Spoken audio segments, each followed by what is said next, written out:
The best book to read is the Bible. The best book to read is the Bible. If you read it every day, it will help you all the way. Oh, the best book to read is the Bible. We thank God for this another opportunity to sit with Him, with His Word. మరి దేవుని యొక్క వాక్యంతో కూడా ఆయన పాదం చెంత కూర్చునిలాగిన దేవుడు మనకు అనుగ్రహించిన మరొక అవకాశాన్ని బట్టి దేవుని స్తుతిస్తున్నాం. While we are reading the book of Psalms, many times we will be having so many questions. కీర్తనలు లేదా ఈ కీర్తన గ్రంథం ఏది చదువుతా ఉన్నప్పుడు అనేక రకాల ప్రశ్నలు మనకి తారసపడుతుంటాయి. One of such questions is, అలాంటి ప్రశ్నల్లో ఒకటి, time and again we can see at the end of the verses many times the word Selah. ఈ వచనాలు చివరికి వచ్చినప్పటికీ మనము అనేక పర్యాయాలు మనకి సెలా అనే మాట మనకు కనబడుతుంది కదా. Many of the young people asked me. చాలా మంది యవనస్తులు అడిగారు. Of course, many of you know it also. మీలో చాలా మంది తెలిసి ఉండొచ్చు కూడా. What is this Selah? ఈ సెలా అనే ఈ మాట ఏంటిది అసలు? So we are going to see so that we may have a clarification about it. కాబట్టి అది ఏమిటిదా, మరి దాని గురించి కొంత స్పష్టమైనటువంటి అవగాహన కొరకు ఆ విషయాలు మనం చూస్తాం. Before that, దానికి ముందుగా let us look unto the Lord in prayer. ప్రార్థనలో ప్రభు వైపు చూస్తాం. Father, we praise Thee for enabling us, O Lord, to meditate Thy word. నీ వాక్యంలో మేము ధ్యానించలాగిన మీరు చేస్తున్న సహాయానికి వందనాలు చెల్లిస్తున్నాం. Thank Thee for the help of the Holy Spirit, because the Holy Spirit is our teacher. మాకు మీరు అనుగ్రహించిన పరిశుద్ధాత్మను బట్టి మీకు వందనాలు చెల్లిస్తున్నాం. ఎందుకంటే పరిశుద్ధాత్మే మాకు బోధకుడై ఉన్నాడు. Now we want to see what is this word Selah means. O Lord, Thou may speak unto ఈ us. సమయంలో సెలా అనే ఈ మాటకు అర్థం ఏంటిదో మేము ధ్యానించబడుతుండగా మీరే సహాయం చేయండి. We are bringing all of us under the sprinkling of Thy precious blood. మమ్మల్ని అందరినీ ప్రశస్తమైన మీ రక్త ప్రోక్షణ కింద తెస్తున్నాం. Some of our hearers may be knowing about this, and some may not be knowing. ప్రభా, వింటున్న మా ప్రియమైన వారు కొందరికి ఈ విషయాలు తెలిసి ఉంటాయి ప్రభా, మరి కొంతమంది తెలిసి ఉండకపోవచ్చు. O Lord, speak to us. దేవా, మాతో మాట్లాడండి. Even we also learned from so many other people. ప్రభా, మేము కూడా అయినా మరి అనేకులైన ఇతరుల నుండి నేర్చుకున్న విషయాలే. O Lord, speak to every one of us. కాబట్టి ప్రభా, మా అందరితో మాట్లాడండి. Claiming Thy promises in Jesus' precious name we pray. ఈ వాగ్దానాలను కోరుకుంటూ యేసు ప్రభు వారి అమూల్యమైన నామములో ప్రార్థించి వేడుకుంటున్నాం తండ్రి. ఆమేన్.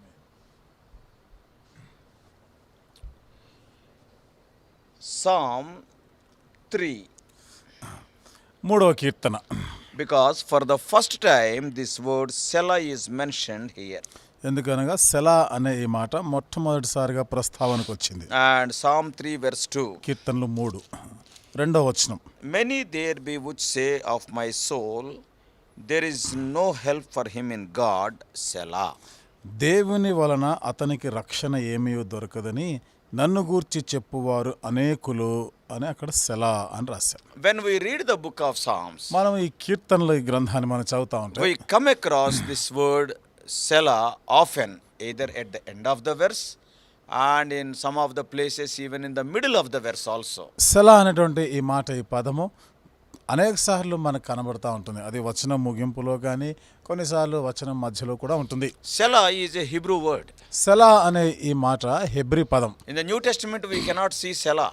క్రొత్త నిబంధనలో సెలా అనే మాట మనకు కనబడదు. In the Old Testament also, పాత నిబంధనలో కూడా only in the book of Psalms and secondly in the book of Habakkuk we can see. కీర్తనల్లో మాత్రమే మనకు కనబడుతుంది, మరియు హబక్కు గ్రంథంలో కొన్నిసార్లు ఉంది. And also మరియు it is written in the prose books, not poetry. చూడండి, ఈ పద్య భాగాల్లో కాకుండా ఇవి కొన్ని It is there in only in the ఈ పద్యాల్లోనే మనకి ఈ మరి కావ్యం లేదా ఈ పద్యాల్లోనే కనబడుతున్నాయి. ఇతర గ్రంథాల్లో ఉండదు, గద్య భాగాల్లో ఉండదు. So it is written in only in the poetry books. కాబట్టి పద్య భాగాల్లో మాత్రమే రాయబడి ఉన్నాయి. And even in the book of Habakkuk also, హబక్కూకు గ్రంథంలో కూడా in the first chapter, second chapter, it is not seen. Only in the third chapter when Habakkuk is writing a song, it is mentioned. మొదటి 2 అధ్యాయాల్లో కనబడదు, 3వ అధ్యాయంలో మాత్రమే కనబడుతుంది. అది కూడా ఆయన ఒక కీర్తన రాశాడు, కీర్తన పాడుతున్నాడు, అక్కడ ఉంటుంది అది. So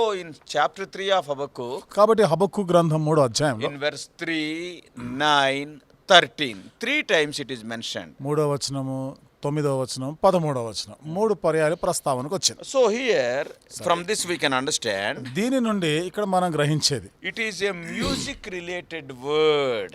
ఈ పదము సంగీతానికి సంబంధించింది. Because in the prose side it is not there. ఎందుకంటే గద్య భాగంలో ఆ విషయాలు లేవు. Only in the poetry side they are there. So that's why the word Selah is related to a music or singing word. పద్య భాగాల్లో మాత్రమే ఈ మాట మనకు కనబడుతున్న కారణాన్ని బట్టి ఇది సంగీతానికి లేదా గాయక సంబంధించి పాటలకి సంబంధించి ఉపయోగించబడింది. This word Selah is found in Psalms 71 times. సెలా అనే ఈ మాట కీర్తనలంతటిలో కూడా 71 సార్లు ప్రస్తావించబడింది. Yes, in Habakkuk 3 times. హబక్కు గ్రంథంలో 3 సార్లు. So totally in the whole Bible it is mentioned in 74 times. Bible అంతటిలో కూడా మనం చూస్తే 74 సార్లు ఈ మాట ఉపయోగించబడింది. And first time in chapter 3 verse 2 of Psalms. మొదటిసారిగా కీర్తనలు 3వ అధ్యాయంలో 2వ వచనంలో కనబడుతుంది. In Psalm 3 it is mentioned 3 times. 3వ కీర్తనలోనే 3 సార్లు రాయబడింది. In verse 2, 2వ వచనంలో, and also verse 4, 4వ and వచనంలో, also verse 8. 8వ వచనంలో. So it is used, though there are 150 Psalms, 150 కీర్తనలు ఉన్నప్పటికీ Selah is used only in 39 Psalms. ఈ సెలా అనే మాట కేవలం 39 కీర్తనల్లో మాత్రమే ఇది రాయబడింది. In the remaining 111 Psalms, Selah is not mentioned. మిగతా 111 కీర్తనల్లో సెలా అనే మాట లేదు. And if you see carefully, మీరు దీన్ని జాగ్రత్తగా గమనిస్తే at the top of the Psalms, some of the Psalms it is written for the chief musician. మీరు చూడండి కొన్ని కీర్తనలో పై భాగంలో పైన శీర్షికగా రాయబడి ప్రధాన గాయకునికి అలాంటి మాటలు ఉంటాయి. In these 39 Psalms in which Selah is mentioned, ఈ 39 కీర్తనలో ఎక్కడైతే సెలా అనే మాట ఉపయోగించబడిందో for 31 Psalms at the top of the Psalm it is written it is for the chief musician. వాటిలో 31 కీర్తనల్లో ఆ పై భాగంలో ప్రధాన యాజకునికి అని రాయబడిన కీర్తనలు ఉన్నాయి. So from the chief musician. ప్రధాన గాయకునికి. So from this we can understand దీని నుండి మనం అర్థం చేసుకోవచ్చు. it is 100% a musical term. 100% సంగీత భాగానికి సంబంధించింది. We are having some terms in Telugu, that is తాళం, గానం or గాత్రం or all these things. తెలుగులో కొన్ని పదాలు ఉన్నాయి కదా, గానము, గాత్రము, వాద్యం ఇలాంటి కొన్ని. So it is a musical term. కాబట్టి ఇది ఈ వాయిద్యాలకి సంబంధించినటువంటిది. But అయితే the Bible commentators are divided in their opinion regarding this word. Bible వ్యాఖ్యానకర్తలు వారి యొక్క అభిప్రాయాన్ని బట్టి ఈ మాటలను అలా వారు విభాగించి చెప్తున్నారు. 7 opinions are mentioned about the word Selah. సెలా అనే మాటకి 7 రకాల అభిప్రాయాలు మనకు కనబడుతున్నాయి. Yeah, different commentators. వేరు వ్యాఖ్యానకర్తలు చెప్పిన మాట. Even Finis Jennings Dake also he explains it. Finis Jennings Dake అనే అతను కూడా దాన్ని వివరించాడు. The one who wrote the Dake's Bible. Dake's Bible రాశాడే అతను. And he wrote some more books also. మరికొన్ని పుస్తకాలు కూడా రచించాడు ఆయన. So what this Selah means? సెలా అనగా అర్థం ఏమిటి? What are the opinions of commentators? వ్యాఖ్యానకర్తల అభిప్రాయాలు ఏమిటి? And I told you seven opinions they expressed. మరి నేను చెప్పాను కదా 7 అభిప్రాయాలు, 7 రకాల అభిప్రాయాలని వాళ్ళు వ్యక్తపరిచారు. Number 1. మొదటిది, it is a thought link connecting ideas in Hebrews poetry. చూడండి, హెబ్రీ పద్యాల్లో కొంత ఆలోచన పుట్టించేవిగా లేదా ఆలోచన కలిగినవిగా ఉంటున్నాయి. In a thought link, that is, here is a thought and next another thought is there, in between as a link this Selah is used. అంటే చూడండి, ఇక్కడ ఈ తలంపుల్ని కలిపేదిగా ఇక్కడ ఒక తలంపు ఉంటుంది, తర్వాత అక్కడ ఒక తలంపు ఉంటుంది. ఈ 2 తలంపుల మధ్యలో ఇది దానికి సంబంధితగా దాని సెలా అనే మాట ఉపయోగించారు. జంక్షన్ కాబట్టి అదొక కూడలి లాంటిది. కనెక్టింగ్ ద లింక్ బిట్వీన్ అంటే 2 రకాల తలంపుల్ని కలిపేదిగా ఉంటుంది అక్కడ. In the Bible also, Bible గ్రంథంలో ఇన్ ద ప్రోజ్ ఆల్సో, మనము పద్య భాగంలో కూడా, even out side also in the world literature, బయట లౌకికమైనటువంటి ఈ పుస్తకాల్లో కూడా we write about some person, ఒక వ్యక్తి గురించి రాస్తాం. and we will come to a conclusion. మనం ఒక నిర్ణయానికి వస్తాం. And in between ఈ మధ్యలో there are some conjunctions will be there. అక్కడక్కడ చూడండి, మన కొన్ని వాక్యాలు కలుపుతా ఉంటాం కదా. See, he is like that, ఈయన అలా ఉన్నాడు, therefore, కాబట్టి. so that is 2 thoughts it is linking. అంటే ఈ రెండు తలంపులకి ఇక్కడ కలుపుతున్నది కదండి, ఇది జోడిస్తా ఉంది. Sometimes కొన్నిసార్లు he is like that. ఈయన అలా ఉన్నాడు, Although he is like that. లేకపోతే ఆయన అలా ఉన్నప్పటికీ. So that is another word which is connecting two thoughts. అంటే ఇది మరొక మాట, రెండు తలంపుల్ని కలుపుతూ ఉన్నటువంటి మాట. Some of the commentators say కాబట్టి కొందరు వ్యాఖ్యానకర్తల అభిప్రాయం ప్రకారం Selah means it is a thought link. The above is one thought and below is another thought. It is connected by, joined by the word Selah. ఇది తలంపులని సంధి చేసేదిగా ఉంది అంటారు. అంటే ఎక్కడ ఒక తలంపు ఇక్కడ ఒక తలంపు, ఈ మధ్యలో సెలా అనే మాట ఉపయోగించి ఈ రెండు తలంపుల్ని జోడించేదిగా ఆ అభిప్రాయంతో రాశారు. That is the first commentary. కాబట్టి ఇది మొదటి అభిప్రాయం, ఒక వ్యాఖ్యానకర్త చెప్పింది. And secondly, రెండవదిగా it speaks of a pause, stop in the psalm by singers. ఇది చూడండి, ఈ గాయకులు పాడుతూ ఉండగా అక్కడక్కడ మధ్యలో అక్కడ కొన్నిసార్లు ఆగవలసి వస్తుంది, ఆపాలి, అక్కడ ఉపయోగించారు అన్నమాట. That will give beauty to the song. ఆ పాట లేకపోతే ఆ వచనం దగ్గర ఎప్పుడైతే ఆపుతున్నామో ఆ పాటకి ఎంతో రమ్యంగా ఉంటుంది ఆ పాట. Some of the times when we are singing a song, కొన్నిసార్లు మనం పాటలు పాడుతున్నప్పుడు suddenly all the singers and music will stop for 1 second and again they will start. ఉన్నట్టుండి చూడండి, పాటలు పాడేవారు, వాయిద్యాలు వాయించేవారు ఆగిపోతారు, ఒక క్షణకాలం ఆగిపోయి మళ్ళీ అందరూ ఒకేసారి దాన్ని ఆరంభిస్తారు. So it is a pause by the singers and the music. కాబట్టి మరి గాయకులకి సంగీతకారులకి కూడా అది మధ్యలో కొంచెం ఆపడానికి ఉపయోగించారు. So it is a breaking of the song into two pieces. అంటే ఆ కీర్తన లేదా ఆ పాటని రెండుగా అది విడదీస్తుంది. So that is another commentary, the meaning of Selah. కాబట్టి సెలా అనే దానికి అర్థముగా మరొక వ్యాఖ్యానకర్త చెప్పాడు ఇది. And the third commentary, ఇక మూడవ వ్యాఖ్యానకర్త అంటాడు, the Chaldean commentary, ఈయన కల్దీయులటువంటి వ్యాఖ్యానకర్త. sometimes they translated this word as Lilmin. కొన్ని పర్యాయాలు ఈ మాటను వారు లీల్ మీన్ అని దాన్ని వాళ్ళు అనువదించారు. What does it mean? అనగా అర్థం ఏమిటి? Forever. అంటే ఎల్లకాలము, There is no ending. అంటే దానికి అంతం లేదు. Oh, the song is not have an ending. ఈ కీర్తనకి అంతం అనేది లేదు, It will continue forever. ఇది ఎల్లకాలము అలా కొనసాగుతూ ఉండే So Keerthana. that is another opinion. అది మరొక అభిప్రాయంగా చెప్పారు. And fourthly, నాలుగోది, it is a word equivalent to da capo in music. అంటే వాయిద్యాల్లో డా క్యాపో అనేదిగా దాన్ని There is a వర్ణించారు. అదొక పదం ఉంది And అక్కడ. what does it mean? దాని అర్థం ఏమిటి? Directing the choir to repeat that line again. అంటే ఇప్పుడు చూడండి, ఈ గాయక బృందం ఎవరైతే ఉన్నారో ఇది వరకు పాడినటువంటి ఆ చరణం లేదా ఆ వచనం మరలా పాడాలి అనే దానికి గుర్తు సంకేతం. In our songs also. మన పాటల్లో కూడా, In our songs of Zion also. మన సియోను పాటల్లో కూడా After we sing 1 or 2 lines, ఒక 2 లైన్లు పాడిన తర్వాత again two times we have to sing. అక్కడ మరలా 2 సార్లు పాడాలని అక్కడ గుర్తు పెడతారు. So that it will be in brackets, we will write 2. ఆ బ్రాకెట్ లో 2 అని రాస్తాం So కదా. what does it mean? అర్థం ఏమిటిది? Again, don't go further, sing it for the second time. కాబట్టి మళ్ళా రెండోసారి పాడాలి, వెంటనే ముందుకు వెళ్ళిపోద్దు, రెండోసారి పాడి ఆ తర్వాత వచ్చిన So పాడాలి. the Selah also means directing the choir to repeat that line. కాబట్టి సెలా అనేటువంటి ఈ మాట గాయక బృందమైన వారు మరలా ఇప్పుడు పాడిన ఆ చరణం ఆ వరుస మరలా పాడాలి అనే దానికి ఉపయోగిస్తారు. And then only you can go to the next line. అది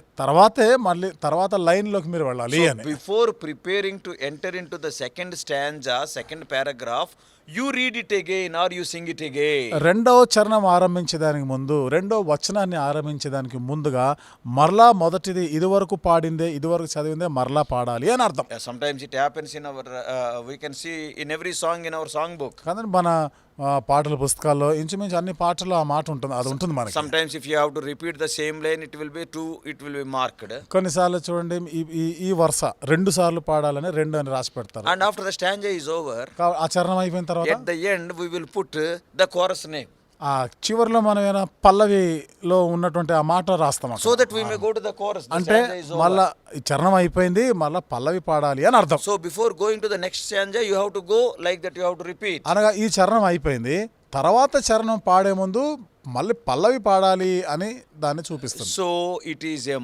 mark of repetition. కాబట్టి మరలా పాడేదానికి ఒక గుర్తది, That సూచన. is the fourth commentary. ఇది 4వ వ్యాఖ్యానం. First one, it is a thought link.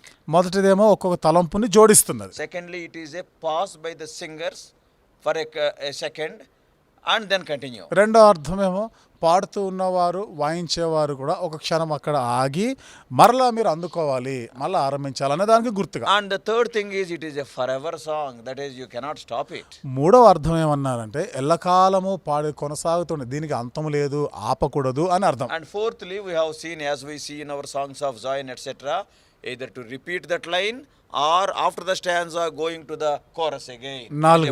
నాలుగవదిగా మన సియోను పాటల పుస్తకాల్లో ఉన్నట్టుగానే ఈ పాడిందే మరొకసారి పాడాలి, లేదా 2 సార్లు దాన్ని పాడాలి, ఆ తర్వాత లేదా మరొకటి తర్వాత చరణానికి వెళ్లే ముందు పల్లవి పాడిన తర్వాత మళ్ళీ ఇంకో చరణం పాడాలి అనే దానికి కూడా. And so the fifth commentary says, ఇప్పుడు 5వ వ్యాఖ్యానకర్త అంటాడు in Selah, సెలా అనే మాటకి the first word sal means to raise or to elevate. That is the meaning in Hebrew. Hebrew భాషలో దాని అర్థం సెలా అంటే సెల్ అనేటువంటి మొదటి మాట, SAL ఆ మాటకి మీరు కొంచెం దాన్ని పెంచడము,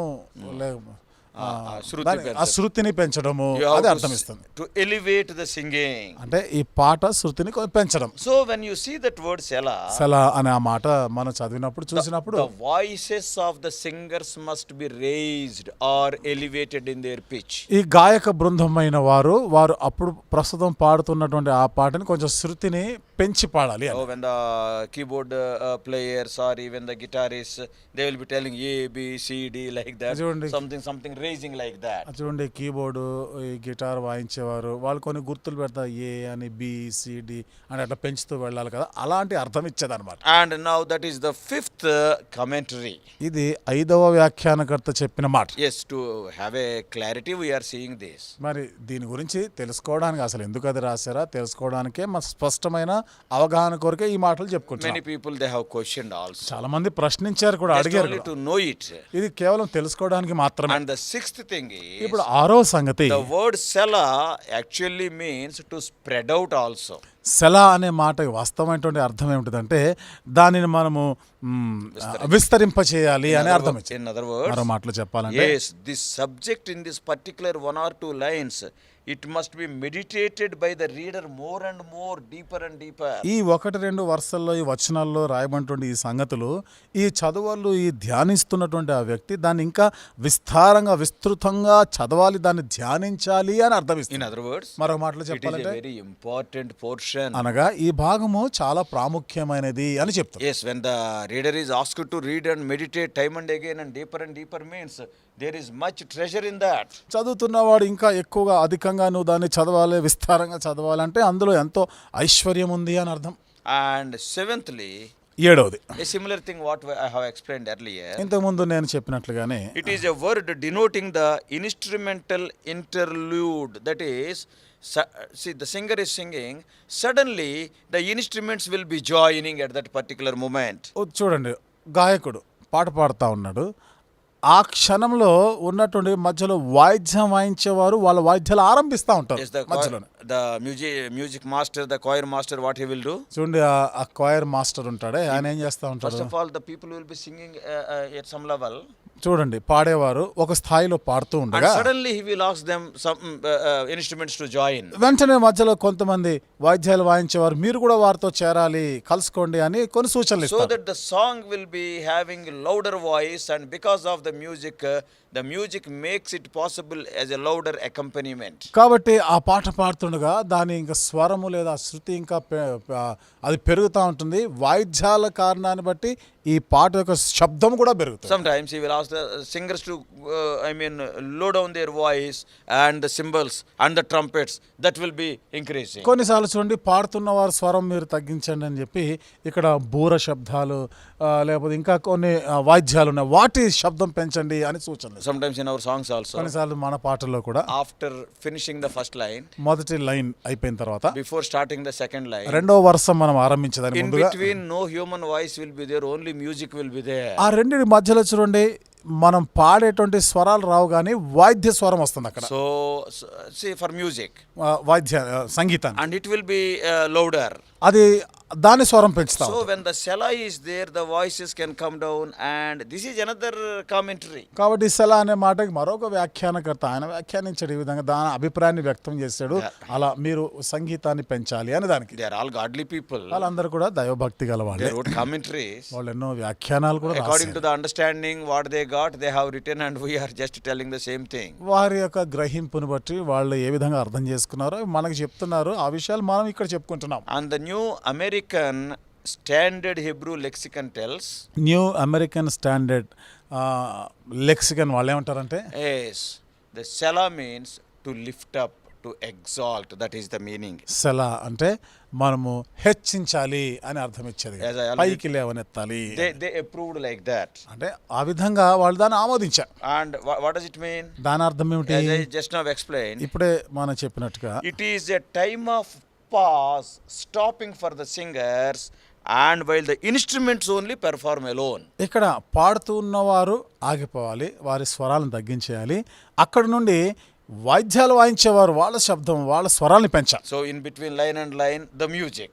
ఈ మధ్య మధ్యలో మళ్ళీ వాయిద్యాలు వస్తుంటాయి అన్నమాట. So the singers are stopping the song, పాడేవారేమో ఆ పాట ఆపేస్తా ఉంటారు, and the instruments will be they are raising their voice or noise, వాయిద్యాలు వాయించేవారు వాటి స్వరాన్ని వాళ్ళు పెంచుతూ ఉండడం. and till the next line starts. అంటే తర్వాత వరుస మళ్ళీ ఆరంభించే వరకు. So when the Selah comes means the singers will stop singing, and instruments only they will be played, and again the singers will start. సెలా అనే మాటకి వాళ్ళు చెప్పిన అర్థము పాడుతున్న వారు ఆగిపోవడము, వాయిద్యాలు వాయిస్తూ ఉంటారు వాళ్ళు. ఇది ఆ తర్వాత మరలా చరణం ఎత్తుకునే వరకు ఈ వాయిద్యాల శబ్దం వస్తుంది అనమాట. So totally 74 times that word is written in the Bible. కాబట్టి ఇలాంటి మాట బైబిల్ అంతట్లో కూడా 74 సార్లు రాశారు. 71 times in those 39 psalms, 39 కీర్తనల్లో 71 సార్లు and రాశారు. 3 times in Habakkuk chapter 3. 3 సార్లు హబక్కూకు గ్రంథం 3వ అధ్యాయంలో రాశారు. Because that is also a song I told you. ఎందుకనగా నేను మీతో చెప్పినట్లుగా అది కూడా ఒక పాట, ఒక కీర్తన. అది Habakkuk చూడండి, హబక్కు గ్రంథము chapter 3. 3వ అధ్యాయం. What is written there? అక్కడ ఏమని రాయబడి ఉంది? First verse. మొదటి వచనం. A prayer of Habakkuk the prophet upon Shigionoth. That Shigionoth is once again a Hebrew word. In Telugu it is translated. చూడండి, ఇక్కడ ప్రవక్తయగు హబక్కూకు చేసిన ప్రార్థన వాద్యములతో పాడదగినది. That Shigionoth, it is in Hebrew. అది హెబ్రీ భాషలో షిగియోనోత్ అని So ఉపయోగించారు. that same word is used in English. అదే మాట ఇంగ్లీష్ లో ఉపయోగించారు. And Telugu people are really, they are fortunate because the translation is given what it is. కాబట్టి తెలుగు వారు నిజంగా అదృష్టవంతులే, వారు ఉన్నది ఉన్నట్టుగా ఇక్కడ రాయబడింది. What it is written there? ఏమని రాయబడింది Yeah, ఇక్కడ? though it is a prayer, it is to be sung with instruments. అది ప్రార్థన అయినప్పటికీ కూడా వాద్యములతో పాడదగినది అంటారు. So in this, మరి దీనిలో and in verse 3, 3వ వచనం in the middle it is written Selah. మధ్యలో వచ్చింది సెలా అని రాసి. And also, as I have already told you in verse 9, I think, నేను 9వ వచనంలో కూడా in the నేను middle again Selah is there. మధ్యలో వచ్చింది సెలా. And in verse 13, మళ్ళీ 13వ వచనం last Selah is there. చివరిలో ఉంటుంది సెలా. So 3 times in Habakkuk and 71 times in Psalms. హబక్కూకు గ్రంథంలో 3 పర్యాయాలు, కీర్తనల్లో 71 సార్లు. So it is a musical word. కాబట్టి ఇది సంగీతానికి సంబంధించిన మాట. And nowadays probably because this is something related to 3000 years ago. మరి ఇదైతే 3000 సంవత్సరాల క్రితం అప్పుడు ఉపయోగించబడినటువంటి మాట. Because David lived almost 1000 BC. ఎందుకంటే దావీదు క్రీస్తు పూర్వము 1000 సంవత్సరాల్లో ఉన్నవాడు. Even Habakkuk and all these people some 600 or 700 BC. హబక్కూకు వీళ్ళు కూడా క్రీస్తు పూర్వము 600-700 కాలం ఆ So సంవత్సరంలో. almost 3000 years back musical word is Selah, Hebrew word. అంటే దాదాపుగా 3000 సంవత్సరాలకు పూర్వము సెలా అనేది హెబ్రీ పదం, అప్పుడు ఉపయోగించారు దాన్ని. Completely related to the music. కాబట్టి ఇది పూర్తిగా సంగీతానికి సంబంధించినది. Shall we pray? ప్రార్థన చేసుకుందాం. Lord, we praise thee for the word Selah. ప్రభువా, సెలా అనే ఈ మాటను బట్టి మీకు వందనాలు చెల్లిస్తున్నాం. Also the wisdom given unto the commentators to explain it to us. ప్రభువా, ఈ విషయాలు మాకు వివరించడానికి వ్యాఖ్యానకర్తలకి మీరు జ్ఞానం ఇచ్చారు, వందనాలు Men చెల్లిస్తున్నాం. of God, O Lord, filled with the wisdom of God, they have explained in 7 different ways, but all those things O Lord, relating to the music only. దైవజనులు దైవ జ్ఞానంతో నింపబడిన వారై 7 విధాలుగా ప్రభా వాళ్ళ వ్యాఖ్యానిస్తూ వారి అభిప్రాయాన్ని వ్యక్తపరిచారు. ఇవన్నీ కూడా సంగీతానికి ప్రభా మరి వాడినారు, ఉపయోగించారని మాకు తెలియపరిచింది. Thank you, O Lord, for clarifying this to us. ప్రభా మరి ఈ విషయాలన్నీ కూడా దాని స్పష్టతని మాకు ఇచ్చినందుకు వందనాలు. Though there is no much spiritual things that are involved in that, but as a musical note, as a musical word, because it is written in the Bible, we wanted to know about it, and thank you, O Lord, for clarifying it. ఆత్మీయమైనటువంటి సంగతులు వాటిలో ఏమీ లేకపోయినప్పటికీ, అది ప్రభా మరి సంగీతానికి సంబంధించినప్పటికీ బైబిల్లో అది రాయబడింది కాబట్టి ప్రభా ఆ కారణాన్ని బట్టి దాన్ని తెలుసుకోవాలన్నటువంటి ఆ ఆసక్తితో ఆయన ఈ మాట గురించి మేము చెప్పుకున్నాం. ఈ మాటలన్నిటి బట్టి మీకు వందనాలు చెల్లిస్తున్నాం. Thank you once again, in Jesus' precious name we pray. మరొకసారి ప్రభా మీకే వందనాలు చెల్లిస్తూ యేసు ప్రభు వారి అమూల్యమైన నామంలో ప్రార్థించి వేడుకుంటున్నాం తండ్రి. ఆమేన్. God bless you all. Please subscribe for more spiritual messages to the YouTube channel John Victor Telugu Messages.